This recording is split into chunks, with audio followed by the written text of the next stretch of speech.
Hey there, I'm Bellard. I'm a huge music fan, an avid musician, a multi-instrumentalist. I'm also the bass player for the World's Fair, a local band here in Atlanta, Georgia. Today, for my submission video for TC Electronics' BH500 bass head amp, which I really want, I'm going to be reviewing my current rig, which is an SWR Working Man Series. It's the 4004 model. It's a 400 watt bass head amplifier. I'm playing it through 115 and a 410 cabinet. I like that setup with the 115 and the 410s because the 15 really helps punch in the low end, and the 410s help keep your highs and your mids really good without losing any of your low end. But the 15 really isn't necessary. It's just nice to have it there for a little extra punch. I'll be playing my Schecter Diamond Series 5-string today. It's a great bass. You should pick one up if you don't have it. Alright, just starting with the amp. It's a good amp.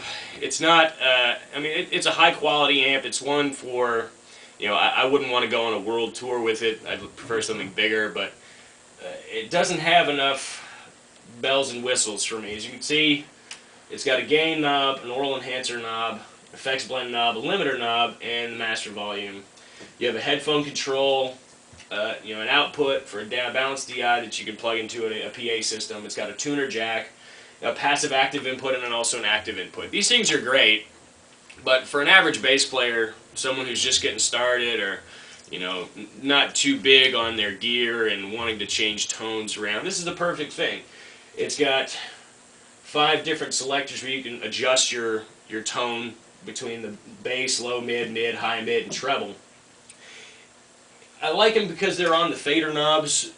The issue, because you can get them really right where you want to. The only problem with this amp is there's no way to save it. You can't save a tone. Anytime you want to go from something, low and dirty to something really clean and pristine, it's hard to do. So on these, you have to find a middle ground and find what works best for all genres of music. If you're in a cover band especially, you may have to change things up. But, you have to find a good middle ground for it, and, that also comes through working with the bass. But, overall, it's a good sounding bass. It keeps good low ends.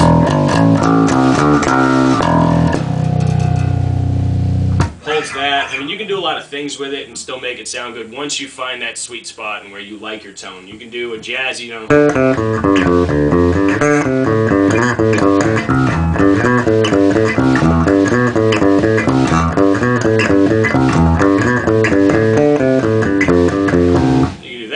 can do the, the big heavy metal.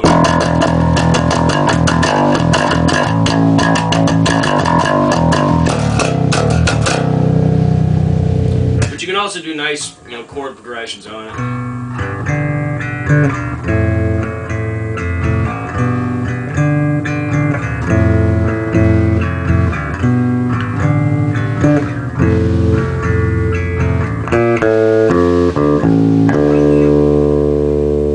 You can also get down and dirty with some funk.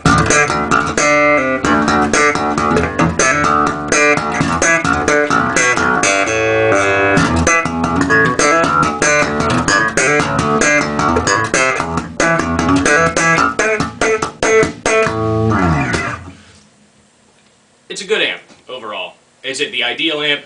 No. You can get a lot better. I'd like something that could save different tones to change up your genres.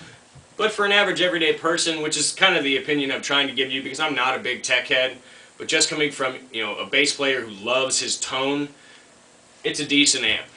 For the price, it's a very good amp. I know it normally lists around $1,000, $800 somewhere for the head, depending on where you go.